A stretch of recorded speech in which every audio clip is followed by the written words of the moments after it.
He was stabbed in the neck last year, an assassination attempt during a public. Can he save the country from completely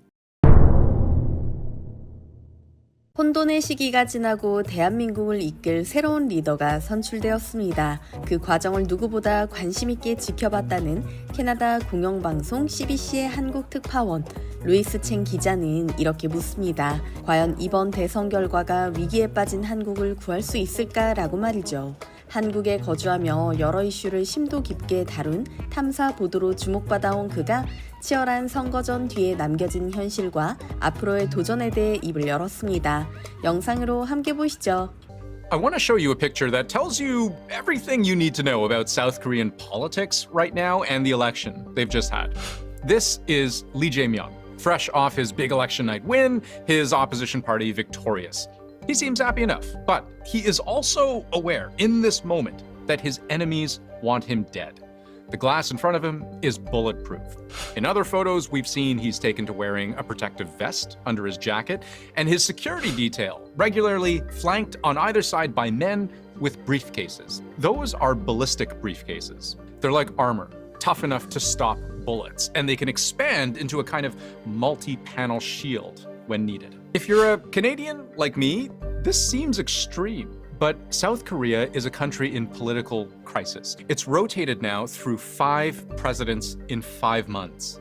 Lee, the guy with the crazy security, he was stabbed in the neck last year, an assassination attempt during a public event. His opponents call him a dictator and a monster, and he just became South Korea's new president. Question is, can he save the country from completely unraveling? It's nighttime in South Korea. They've just had their election, and a joint exit poll by the country's broadcasters give Lee Jae-myung of the Democratic Party a comfortable 12-point lead. That's enough to project him as the winner of the presidential election, and there should be an official declaration along those lines hours from now, maybe even by the time you watch this video. Exit polls in South Korea are usually pretty accurate. But looking at the outcome, you can think of the Democratic Party as the more left-leaning mainstream party in South Korea, and you can think of Lee, at least in this chapter of the story, as the man who led the bitter impeachment of his predecessor, Yoon Suk-yeol, of what was the ruling People Power Party. He was the first sitting South Korean president ever to be arrested. And just to give you the backstory here, these two faced off against each other before in the past, with Yoon coming out ahead, barely. But then, less than 2 years into his presidency, he declared martial law under what were later determined to be very dubious pretenses, basically a power grab, which led to his arrest, impeachment, and removal from office. So Lee wins in the end. But Yoon's legacy, his ouster, his parade of replacements, the chaotic lack of consensus around the direction of anything in this country, this has created a colossal fracture.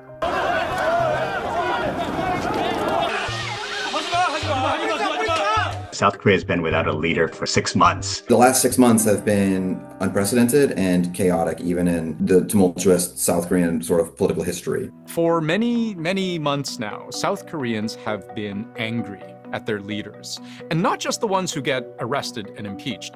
According to the BBC, it became commonplace to chant for various political leaders to be executed. And in March, even the frontrunner and eventual winner of this week's presidential election, police reportedly uncovered an assassination plot against him.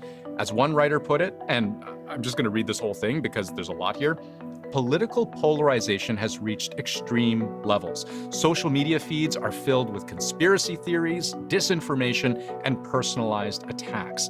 Accusations of being pro-Chinese, pro-North Korean, or traitorous are thrown around as routine political rhetoric. Trust in institutions, from the presidency to the judiciary, has sharply declined. So this is the backdrop for what has just unfolded in South Korea.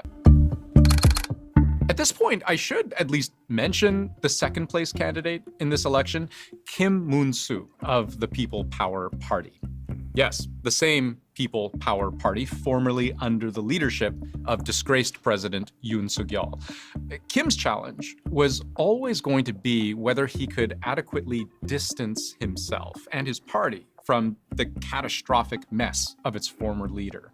He was a defender of Yoon's right as the chief executive to declare martial law in the event of some sort of national emergency. But he also had leverage because his opponent, the frontrunner, the eventual winner of the election, both he and his wife have been embroiled in criminal accusations and charges. Let's start with his wife. Fined for misusing a government credit card while her husband was a provincial governor.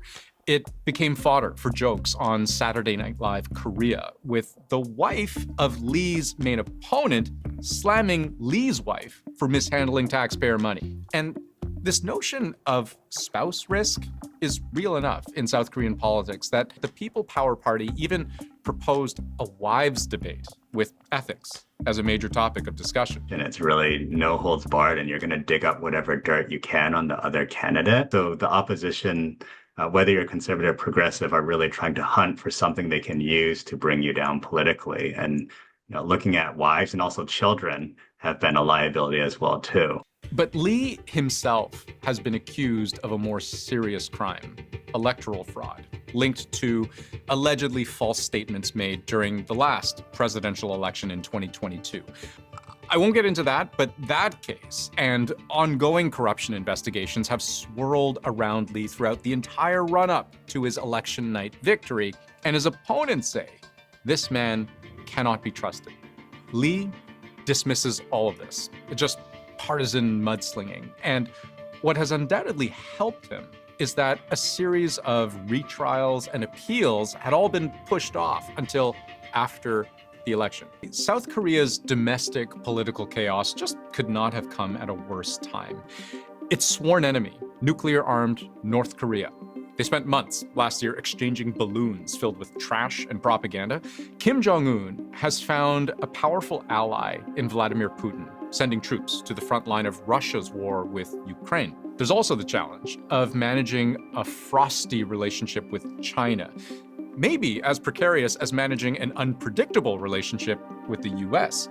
South Korea's economy has stalled. We have seen the Bank of Korea cut rates last week and downgrade the growth forecast for this year. And as an export-heavy country, almost half of its economy is exports. South Korea is among the most vulnerable to Donald Trump's tariffs. Ultimately, South Korea is going to find itself constrained by both the US and by China amid their emergence of a new Cold War. And as a result of that, South Korea is going to find itself in a very difficult space, both geopolitically as well as in terms of its trade and investment relationships externally. South Korea's economy is shrinking.